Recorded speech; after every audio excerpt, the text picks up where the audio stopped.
Ladies and gentlemen, thank you for standing by. At this time, I would like to welcome everyone to the IQVIA third quarter 2022 earnings conference call. All lines have been placed on mute to prevent any background noise. After the speaker's remarks, there will be a question and answer session. If you would like to ask a question during this time, simply press star followed by the number 1 on your telephone keypad. If you would like to withdraw your question, press star followed by the number 1 again. As a reminder, this call is being recorded. Thank you. I would now like to turn the call over to Nick Childs, Senior Vice President, Investor Relations and Treasurer. Mr. Childs, you may begin your conference. Thank you. Good morning, everyone. Thank you for joining our third quarter 2022 earnings call.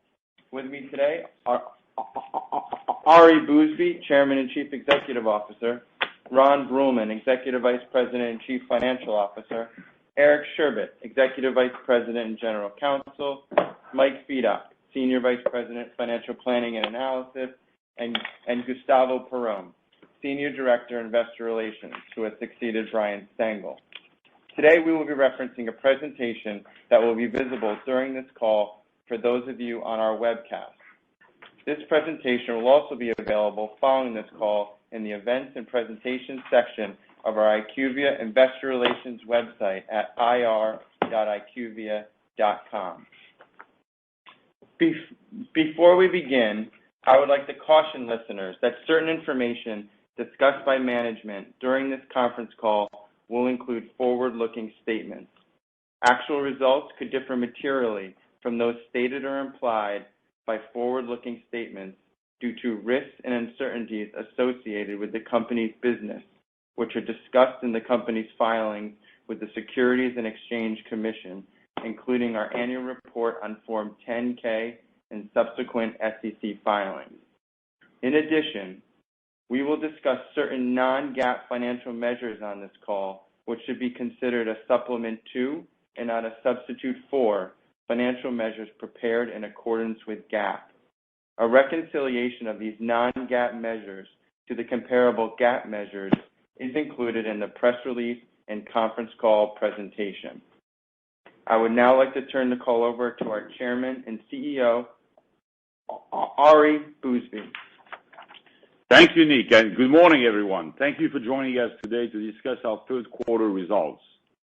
IQVIA delivered another quarter of strong financial results despite market concerns about slowing demand, broader macroeconomic challenges, and the various global geopolitical issues. In fact, indicators of demand, both from customers and in the market generally, remain healthy. Industry clinical trial starts continue to trend ahead of last year, rising almost 7% year to date.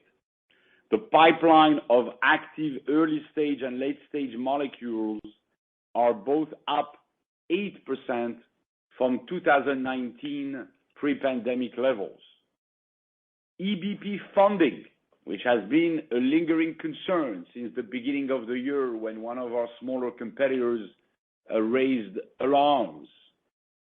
EBP funding improved, in fact, in the quarter. According to BioWorld, third quarter funding was $18.7 billion, the highest of any quarter this year. Year to date, funding is running at about a $60 billion annual rate, which exceeds the average of the last 5 years pre-COVID. Our own RFP flow grew mid-teens in Q3, and RFP flow in both the large pharma and EBP segments are up double digits on a year-to-date basis. Our Q3 book-to-bill was 1.39, excluding pass-throughs, and 1.27, including pass-throughs, continuing our strong results from the first half of the year.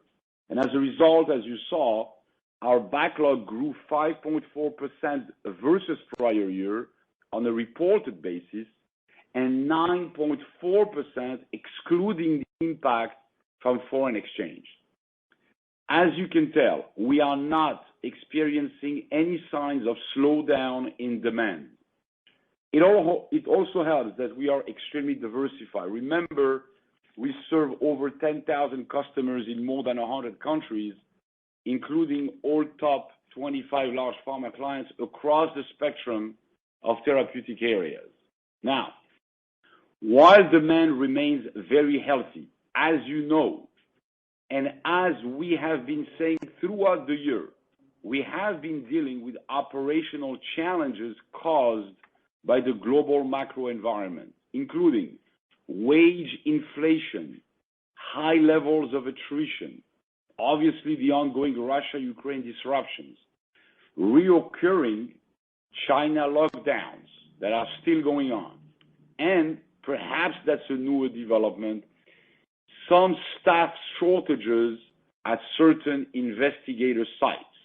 As you know, we have been able to overcome all these issues as reflected in our results for the first 9 months of the year. Although, as we end the year, we are anticipating some minor delays in the timing of deliveries caused by these macro disruptions, and specifically by the bottlenecks that are created by staff shortages at certain sites and that are delaying the execution of our deliveries. This is why we decided to tweak the guidance a little in the final stretch to the end of the year. A note on our capital allocation strategy. As a result of persistent high levels of inflation, interest rates have been increasing sharply.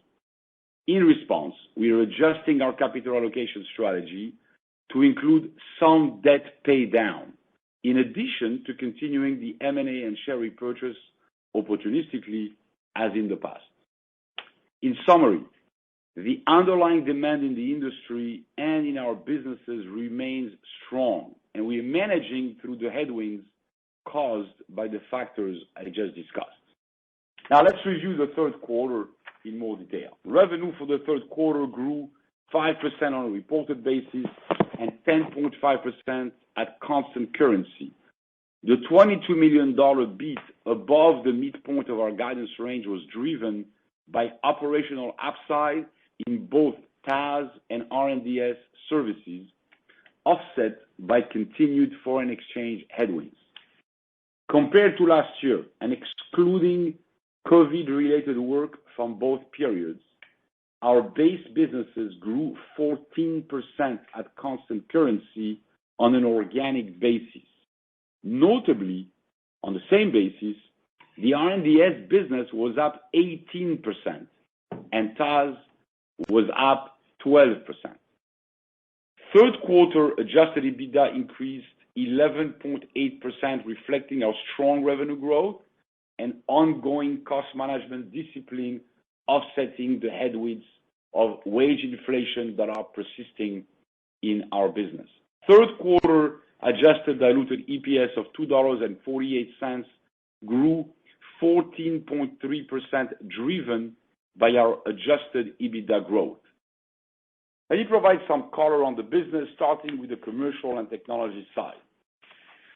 The exponential increase in industry data access and complexity has created tremendous new opportunities for insight and evidence generation. But making this data usable requires robust information management capabilities, and as you know, at IQVIA, we've been building these capabilities for decades.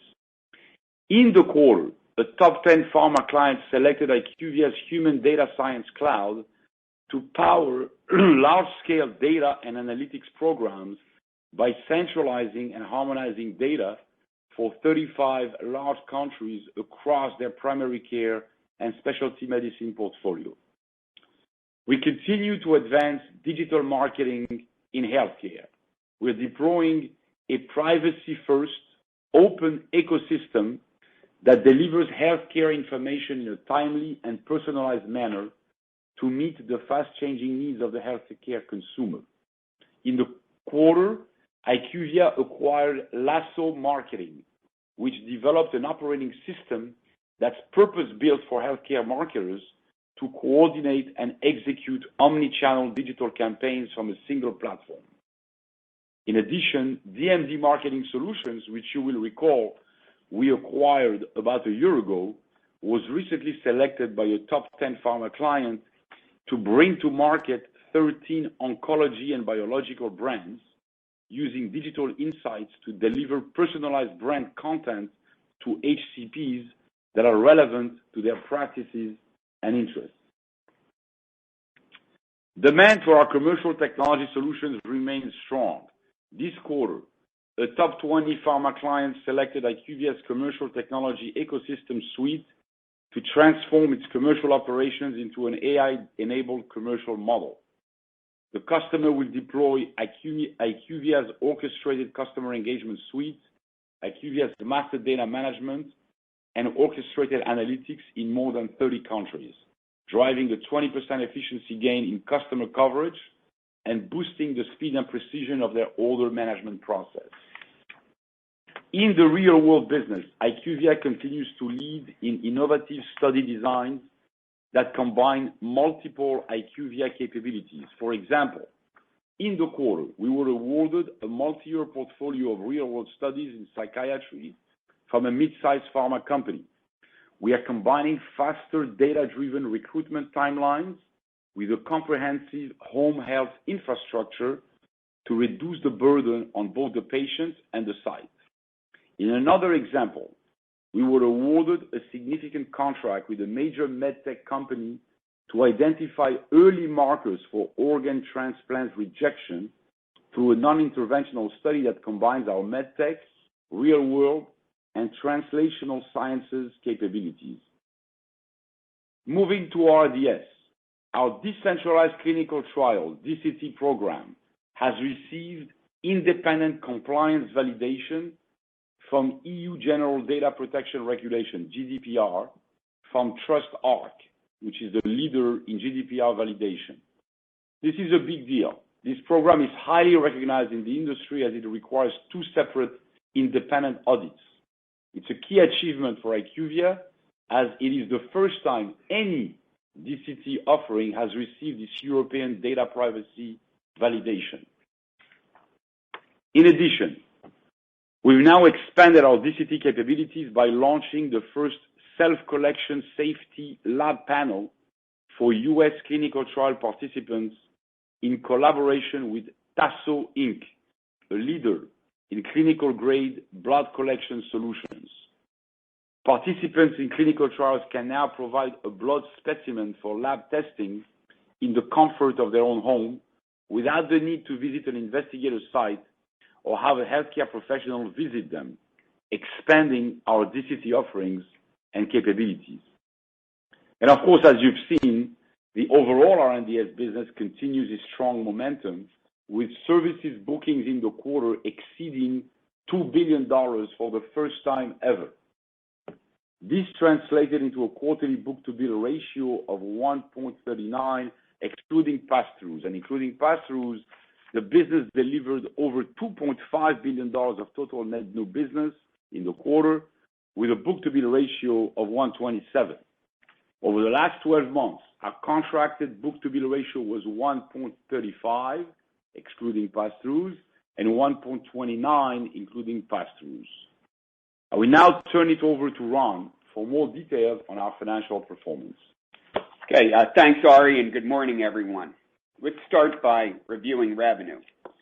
Third quarter revenue of $3,562 million grew 5% on a reported basis and 10.5% at constant currency. In the quarter, COVID-related revenues were approximately $220 million, down about $160 million versus the third quarter of 2021. In our base business, that is excluding all COVID-related work from both this year and last, organic growth at constant currency was 14%. Technology and Analytics Solutions revenue for the third quarter was $1,400 million, up 4.7% reported and 11.6% at constant currency. Excluding all COVID-related work, organic growth at constant currency in TAS was 12%. R&D Solutions third quarter revenue of $1,979 million was up 6.8% reported and 10.7% at constant currency. Excluding all COVID-related work, organic growth at constant currency in R&DS was 18%, as Ari mentioned. Finally, contract sales and medical solutions for CSMS third quarter revenue of $183 million declined 9% reported, but grew 1% at constant currency. And excluding all COVID-related work, organic growth at constant currency in CSMS was 3%. Year-to-date revenue of $10,671 million grew 4.2% on a reported basis and 8.1% at constant currency. COVID-related revenues were about $850 million year-to-date. In our base business, that is excluding all COVID-related work, organic growth at constant currency was 14%. Technology and Analytics Solutions revenue year-to-date was $4,247 million, up 5.2% reported and 10.3% at constant currency. Excluding all COVID-related work, organic growth at constant currency in Tech and Analytics Solutions was 11%. R&D Solutions year-to-date revenue of $5,863 million was up 4.5% at actual FX rates and 7.1% at constant currency. But excluding all COVID-related work, organic growth at constant currency in R&DS was 19% year-to-date. Finally, Contract Sales and Medical Solutions, or CSMS, year-to-date revenue of $561 million declined 4.6% reported and grew 2.9% at constant currency. Excluding all COVID-related work, organic growth at constant currency in CSMS was 5%. Let's move down to P&L.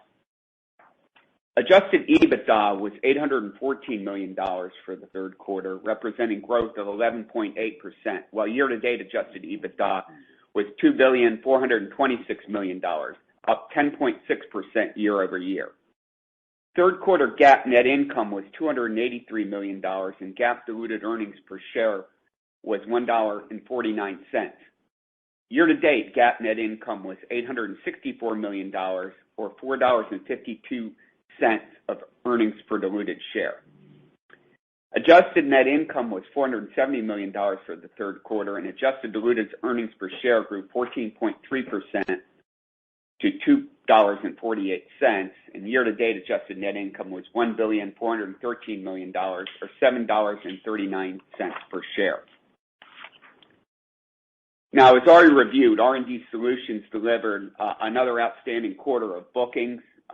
Our backlog at September 30th stood at a record $25.8 billion, an increase of 5.4% year-over-year on a reported basis, and 9.4% adjusting for the impact of foreign exchange.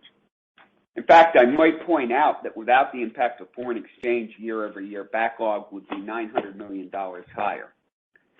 Next 12-month revenue from backlog increased to $7.1 billion, growing 2.8% year-over-year on a reported basis and 6.7% adjusting for the impact of foreign exchange. Okay, now reviewing the balance sheet. As of September 30th, cash and cash equivalents totaled $1,274 million, and gross debt was $12,394 million, resulting in net debt of $11,120 million. Our net leverage ratio at the end of the quarter was 3.42 times trailing 12-month adjusted EBITDA. Third quarter cash flow from operations was $863 million, and CapEx was $165 million, resulting in a strong free cash flow result of $698 million for the quarter. You saw in the quarter that we repurchased $150 million of our shares, which puts our year-to-date share repurchase at slightly above $1.1 billion, and this leaves us with just under $1.4 billion of share repurchase authorization remaining under the current program. Now, as already discussed earlier, we're adjusting our cash deployment strategy in the light of higher interest rates. Earlier this month, we retired $510 million of variable rate U.S. dollar term loans scheduled to mature early in 2024. And this was in October, so you don't see it in our end of September balance sheet. We will likely retire additional term debt during 2023 while we continue to pursue acquisitions and repurchase shares, as has been our practice since the merger. Now let's turn now to guidance. For the full year 2022, we continue to expect revenue excluding COVID-related work to grow organically at constant currency in the low to mid-teens. On a reported basis, the strengthening of the U.S. dollar has caused over $500 million of full-year headwind since our initial guidance last November, and this $500 million includes a further impact since our second quarter earnings release. In addition, as already mentioned, global macro environment challenges such as wage inflation, investigator staff shortages, slower than expected recovery of patient visits, continued lockdowns in China, and the still unresolved Russia-Ukraine conflict are persisting. And so far, we've been able to offset all of these challenges and absorb them in our numbers, but we're forecasting a modest residual impact in pockets of our business during the balance of the year, and we reflected this in the updated guidance. So for the full year, we now expect revenue to be between $14,325 million and $14,425 million. At the midpoint of our guidance, this represents an adjustment of about $100 million, with roughly two-thirds of this driven by foreign exchange impact and the rest by the global macro environment headwinds I just detailed. Our updated guidance represents year-over-year growth of 7.4 to 8.2% at constant currency and 3.2 to 4% on a reported basis. And as a reminder, this equates to low to mid-teens organic growth at constant currency, excluding COVID-related work. Our projected revenue growth includes approximately 200 basis points of contribution from M&A. We're also updating our guidance on adjusted EBITDA to reflect the revenue and cost headwinds mentioned. We're now expecting the guidance range to be between, we are now setting the guidance range to be between $3,330 million and $3,360 million, which represents year-over-year growth of 10.2 to 11.2%. And lastly, we're raising the midpoint of our adjusted EPS guidance by 5 cents to reflect updated estimates of costs below the adjusted EBITDA line. We now expect adjusted diluted EPS to be between $10.10 and $10.20, which represents year-over-year growth of 11.8 to 13%. Moving to our fourth quarter guidance, we expect revenue to be between $3,654 million and $3,754 million, or growth of 5.5 to 8.2% on a constant currency basis and 0.5 to 3.2% on a reported basis. Excluding all COVID-related work, we expect organic revenue growth at constant currency to be over 10% at the midpoint of our fourth quarter guidance.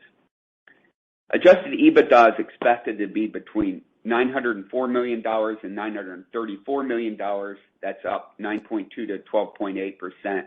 And finally, adjusted diluted EPS is expected to be between $2.72 and $2.82, growing 6.7 to 10.6%. Now, all of our guidance assumes that foreign currency rates as of October 24 continue for the balance of the year. So to summarize, before we go to Q&A, the underlying demand in the industry and our business remain very healthy. We delivered strong operational P&L and free cash flow performance in the quarter. Revenue grew mid-teens organically at constant currency, excluding COVID-related work. Our R&DS business continues its strong momentum, with services bookings in the quarter exceeding $2 billion for the first time ever. Contracted backlog sits at a new record of $25.8 billion, up over 9%, excluding the impact of foreign exchange. We repurchased nearly $150 million of our shares while reducing our net leverage ratio to approximately 3.4 times trailing 12-month adjusted EBITDA. And finally, we retired at the beginning of the fourth quarter $510 million of our variable term debt. With that, let me hand it over to the operator to start the Q&A session. At this time, I would like to remind everyone, in order to ask a question, press star, then the number 1 on your telephone keypad. We request that you please limit yourself to just one question so that others in the queue may participate as well. We'll pause for just a moment to compile the Q&A roster.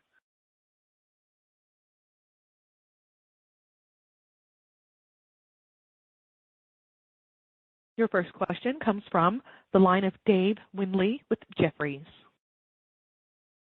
Hi, good morning. Thanks for taking my question.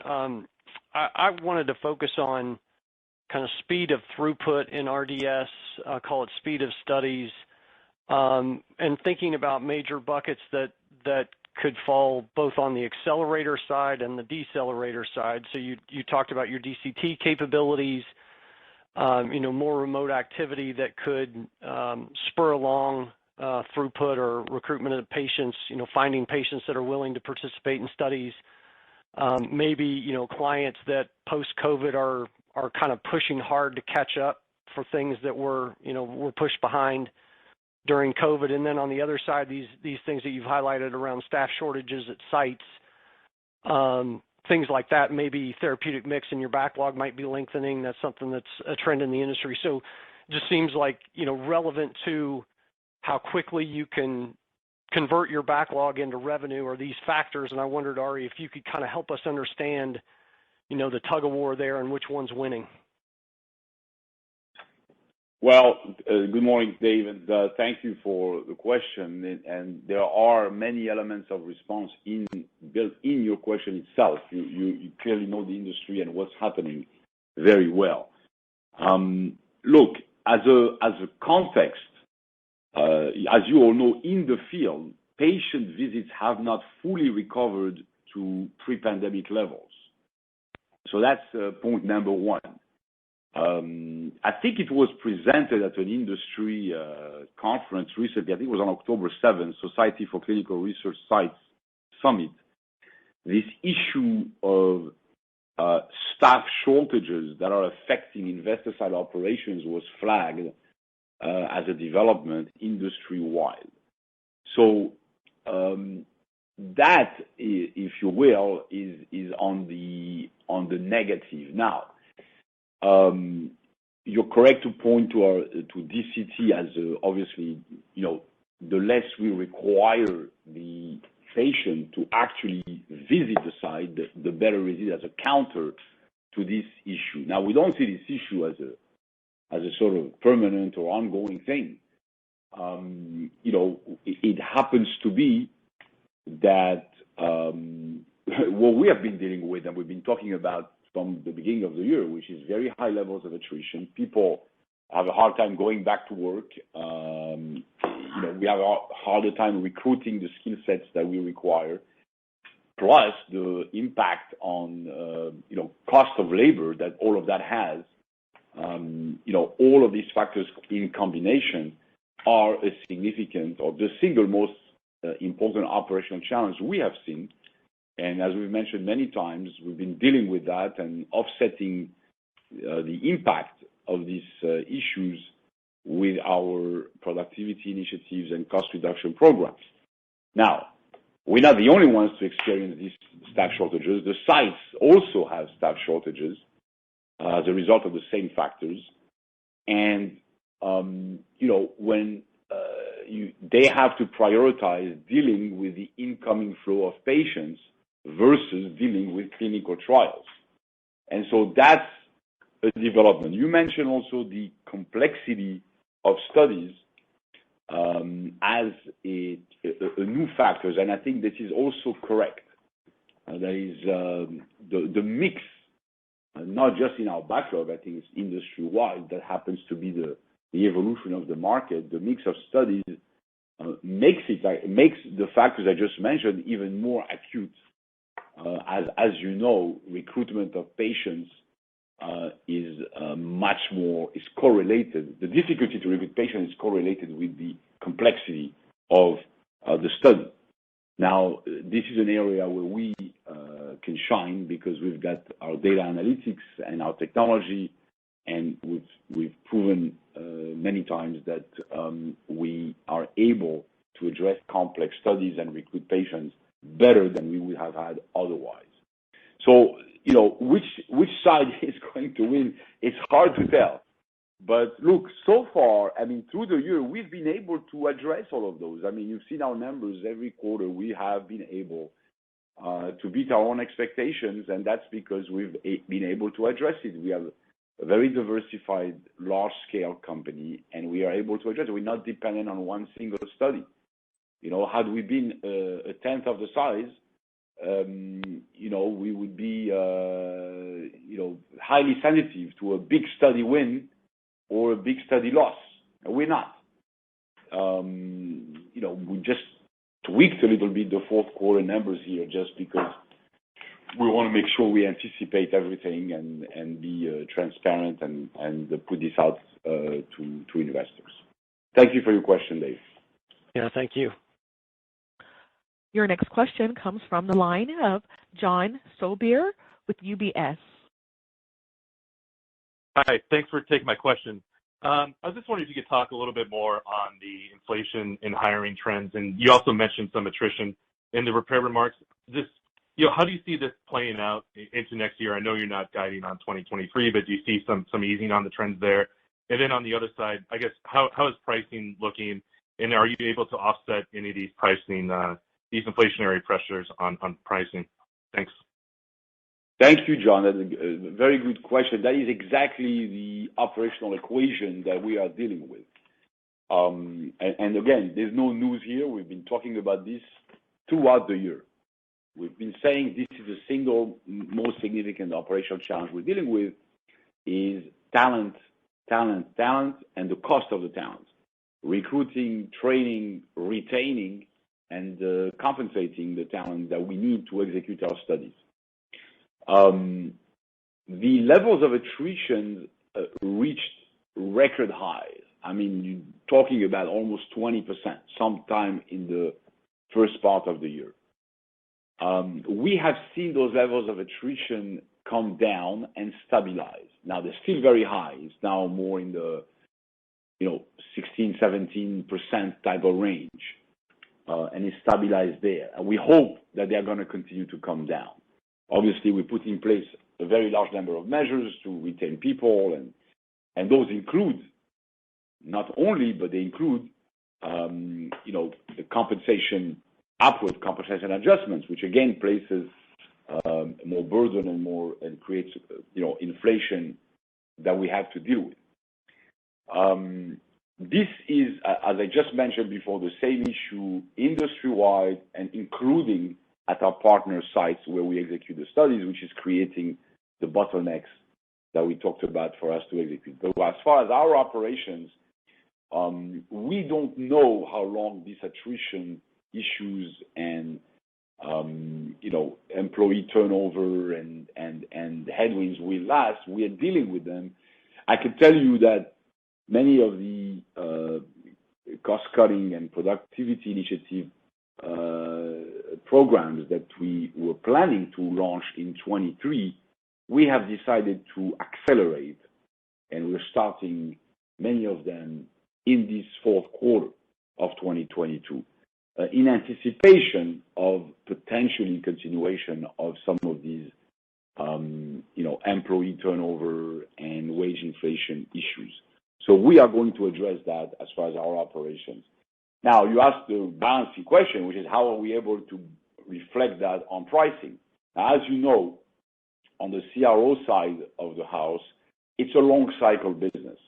So the contracted backlog that was contracted a year, 2 years, 3 years, 4 years ago, that's still in our backlog sometimes, that is at a certain cost assumptions, which were different than the ones we're facing. There are, in most contracts, cost escalation provisions and clauses that enable us to adjust the rates. But I don't think anyone anticipated, 8-9% inflation. So we're not fully able to immediately recoup. There is a delay, if you will. There is a lag between when we are suffering the cost headwind and when we can reflect that into our pricing. Now, it's a little less like that in the shorter cycle businesses on the commercial side But there also we have long-term contracts. We have at least 1 year, 2 year contracts. We've got technology licenses at a certain rate. We've got data contracts at certain rates. So it is more likely that we are able to reflect price increases in analytics, in consulting, in services, which are 3, 6 months, 1 year visibility type contracts, and those we're able to. But again, it's not the bulk of the business. So it will happen, and we've got plans to do so, but there is a lag. Thank you, John, for your question. Thank you. Your next question comes from Sandy Draper with Guggenheim. Thanks very much. I guess, Ari, it'd be helpful to hear some commentary on the TAS side, and thinking about the 3 broad buckets you look at TAS in terms of the demand drivers there. Are there, what do you feel like is improving, staying the same, potentially weakening? Just thinking about some of the commentary or concerns out there around, okay, what's happening with the sales force? Is that going to be accelerating in terms of cuts? Is that stabilized? Thinking about overall marketing budgets, how people are looking at using data in marketing. Just would love some commentary about how you see what's going on in terms of pros and cons and puts and takes on the TAS side as we head into next year. Yeah. Well, good morning, Sandy, and thank you for the question. Look, we are very pleased with the continued strong growth that we are seeing in TAS. You heard us, both Ron and myself, report organic constant currency revenue growth, excluding, COVID from both years, of 12%. That's really, really strong. And you know that if we think about the business in 3 buckets, and the high growth bucket includes real world and commercial tech, and they continue to be strong drivers of growth. We continue to find innovative ways to utilize real world evidence for clients, as I described in my introductory remarks, and we continue to deploy more of our technology solutions. You talked about digital marketing. So it's true that sales forces, sales reps as a demographic in general are going down. And so any parts of any business that are reliant on physical interactions between sales reps and physicians, those businesses clearly have a downward long-term trend.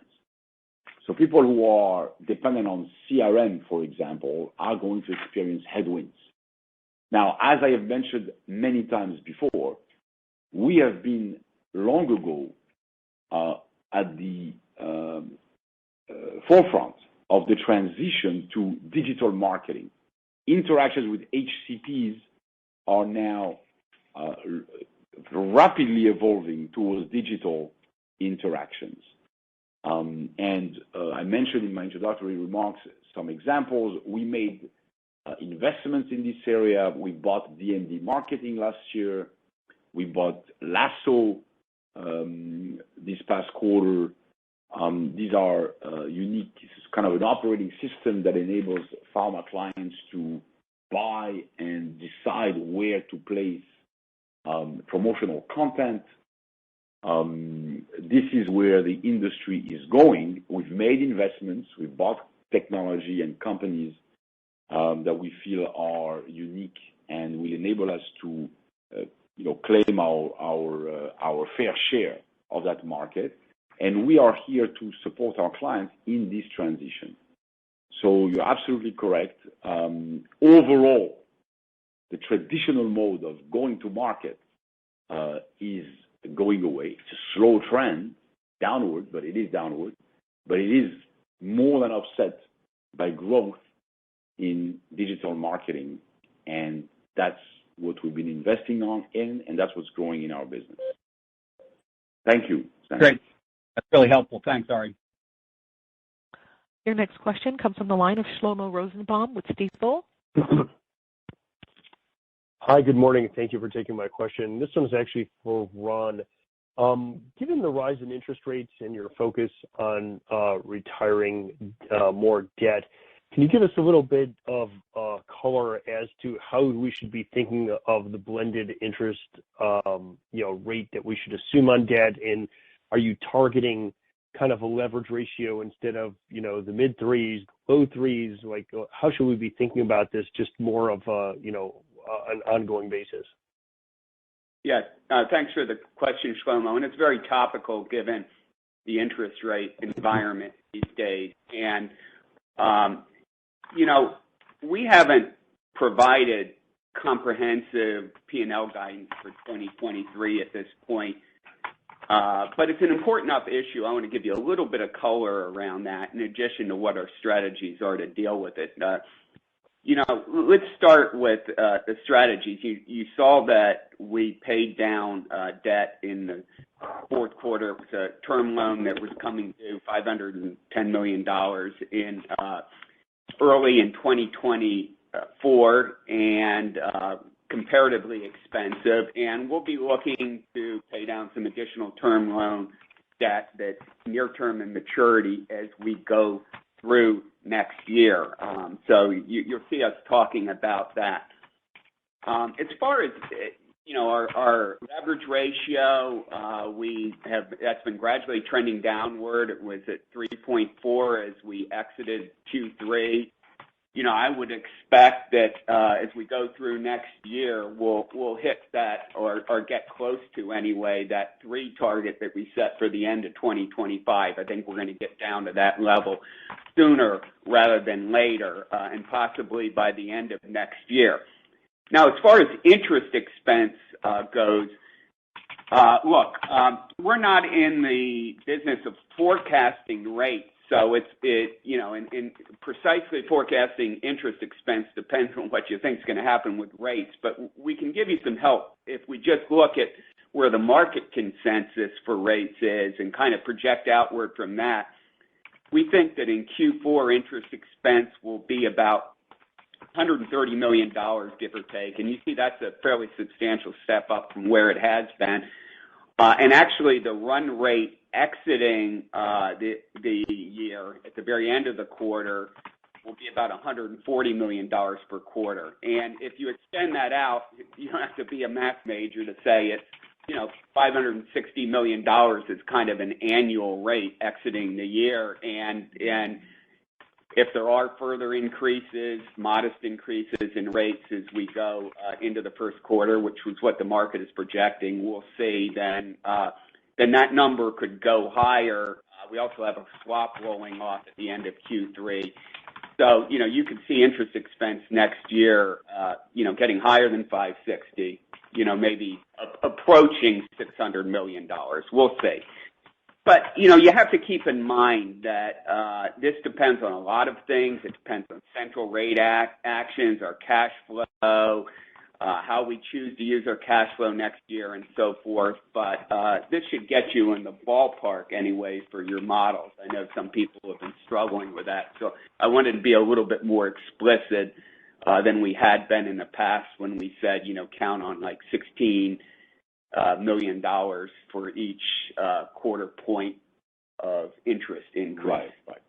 Yeah. So I mean, that's the item that we've been working on, and as Ron mentioned, we've decided that it was time to retire some of the debt that matures in 24. So we took out 510 in just a few weeks ago, I guess, a couple of weeks ago, and we're probably going to retire, what is maturing in 24. We will retire that in 23, and so we will begin addressing the issue of interest expense. Of course, it's a one-year issue, right?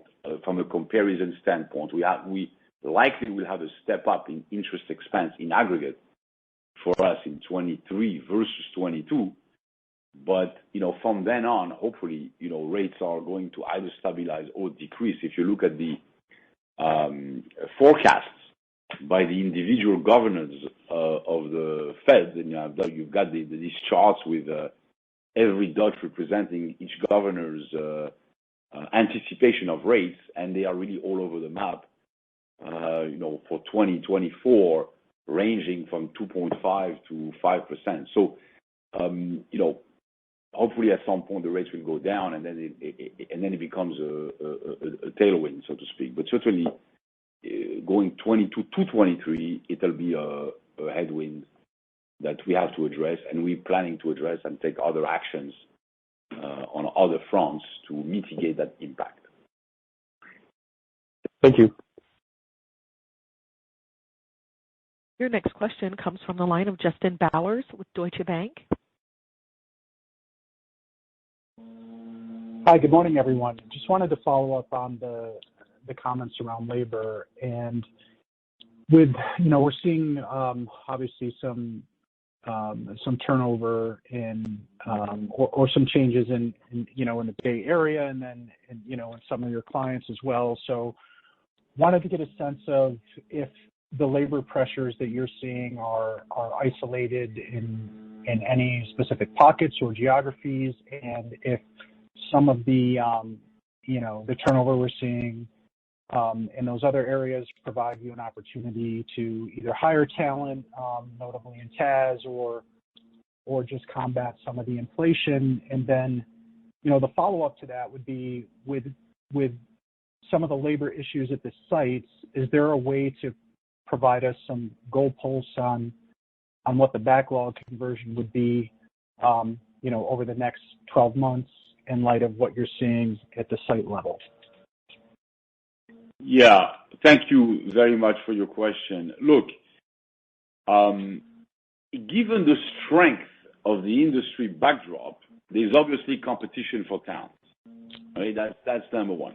That's in addition to the overall context of post-COVID resignations and the inflation that drives an additional component of wage inflation.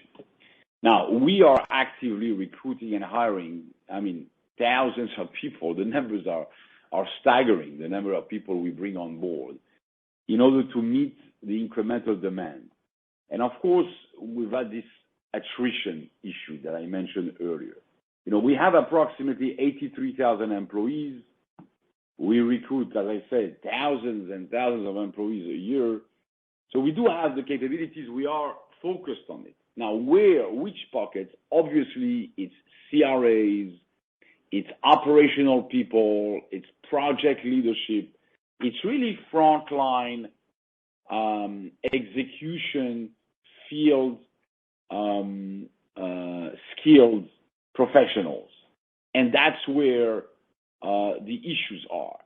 Now, because of that, we're seeing margin pressure from the labor cost increases. But you've seen we've expanded our margins. So really, that's because of our productivity initiatives. We do intend to continue this trend. We are not just sitting here and watching the headwinds. We are countering them, and that we've done that throughout the year. Now, we are, we made a modest adjustment to reflect some labor cost increase that we're not able to offset entirely in the fourth quarter. Again, very minor, just because there is a lag. You recruit highly skilled and expensive people. It takes a little bit of time before they are actually deployed in the field and productive. And sometimes you just don't have the time to catch up with the cost reduction programs to offset those increases in costs. Now, with respect to the staff shortages at the sites, we don't manage those sites, and it's hard to do the same thing there. I do not, at this point in time, see that these trends are widespread or that they are going to continue in such a way that all of a sudden the long-term conversion of our backlog is compromised. We do not see that because those staff shortages have been located in pockets. We are operating in a lot of sites, and not all of them are experienced globally. And it's mostly some sites, mostly the sites that have been affected are in the U.S., where we see most of the pressure. Frankly, some of the reasons we've had to make the very modest residual adjustments we made to our fourth quarter numbers is a lot of it is due to the lab business not receiving the flow of samples from the sites on the timeline that they had expected them. And the reasons for that is because there were less patient visits at the sites. Because there was less staff to handle the patients. And so, that's what created the bottleneck. And we know it's in specific sites. So it's too early for me to say this is a widespread, permanent change in the industry. Yes, the studies are more complex, and that results into slower conversion by definition. But that was occurring even before COVID. And it's not going to be a major step down in conversion. So far we cannot say that this is going to continue. We think that we'll be able to deal with it in the early part of 2023. Thanks, Ari. Appreciate the question. Your next question comes from Patrick Donnelly with Citi. Great. Thank you guys for taking the questions. Ron, maybe one for you, kind of similar vein there. You talked about the interest expense obviously jumping up with the variable next year. I guess when you think about the different inputs, Ari, you touched on labor costs there as well. When you think about the ability to offset some of that down the P&L, can you just talk about, I guess, the margin structure for next year? Again, you have some of the inflationary pressures, talked a little bit about pricing throughout the call. But I guess, how do you think about the P&L defensiveness, ability to insulate away from some of that interest expense jumping up on you guys as you get into next year? The interest expense is going to be pretty much what it is, and it's going to be based upon rate increases and so forth. And we'll do what we talked about in terms of debt reduction. And really what you're looking for is what can we do up above the EBITDA line and above to offset some of the items below, like interest expense below the line that we have less control over in the short term. And we see our demand environment as we laid out today is fundamentally being very healthy. We highlighted a few executional challenges due to macro factors, but we don't see them as being permanent. And we see the outlook for next year, without getting into guidance for 2023, obviously at this point, as being fundamentally strong on an operating basis. Nothing has changed there. We're going to try to continue to drive cost reduction to offset not just what Ari said about, the continued labor pressures, which hopefully will abate, but we can't count on that. But also, to help offset some of what we see below the line in interest expense.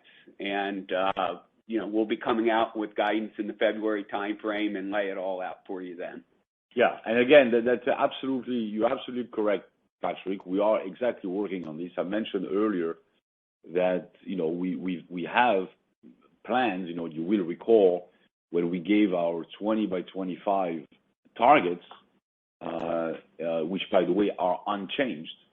Nothing here is in the slightest making us deviate from the goals we've set for 2025 for our company. At least, with the exception perhaps of the leverage ratio, we were targeting to exit 25 at the leverage ratio of 3. And as Ron mentioned, it likely will be at 3 well before that.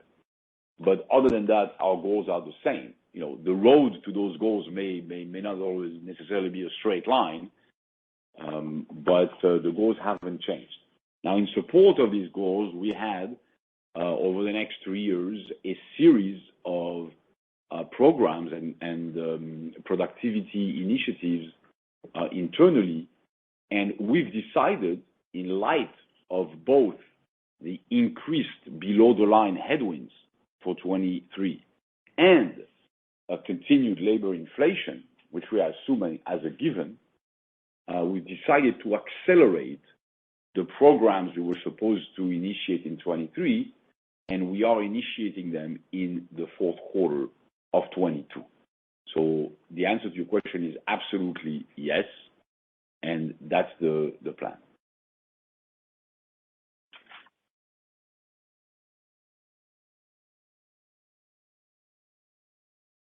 Your final question comes from Luke Sargo with Barclays. Hey guys, thanks for taking the question. So Ron, quick one for you. You guys had a big cash quarter. Can you talk about the drivers here? You brought your conversion up to 85%, which is kind of where you guys were targeting, I guess, your long-term range. So is this a good spot to think about the jump off? I'm not sure what you mean by the jump off, Luke, but for 23, sorry. Oh, well, look, I think at any given year, we target 80 to 90% of adjusted net income for cash flow, but cash flow is inherently volatile. So, one year it may be a lot better, one year it may be a little bit less. And certainly from quarter to quarter, you see that to a much greater degree. And we had a not so great second quarter and a much better third quarter. And the reason is pretty simple. Our timing of collections, it was just much better in the third quarter than it was in the second quarter. And, nothing has fundamentally changed in terms of our cash flow. We're going to continue driving towards maximizing cash flow, trying to minimize our days sales outstanding and remain a strong cash generator. My only comment there is don't put too much weight on the quarter-to-quarter fluctuations because that's the nature of cash flow. It's not like earnings. It's not accrual-based. So it tends to be more volatile and more difficult to predict on a short-term basis. All right. And then lastly here, I'll leave the staffing shortages question for offline, but can you talk a little bit more about the color of the bookings? Any change in the duration or the size of the average win that you guys are seeing? Anything that would portend an acceleration or deceleration in the overall project quality and size? Absolutely nothing changed at all. Okay? Overall RFP flow is 10% up year to date, 15% in Q3. What we call the qualified pipeline, which means it's advanced, it's not early stage, it's not speculative, is up 19% year over year. Awards in Q3. Awards are, should I mention the number? The awards in Q3 are 22% up. Second highest quarter ever. Plus 10% sequential growth. I mean, I don't know what else to tell you. I'm looking at every number possible. On the demand side, we're seeing no change. It's widespread, large pharma, EBP.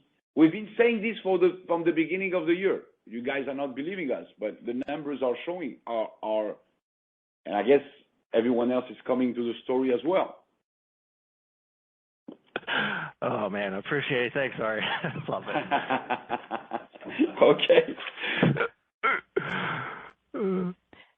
And there are no further questions.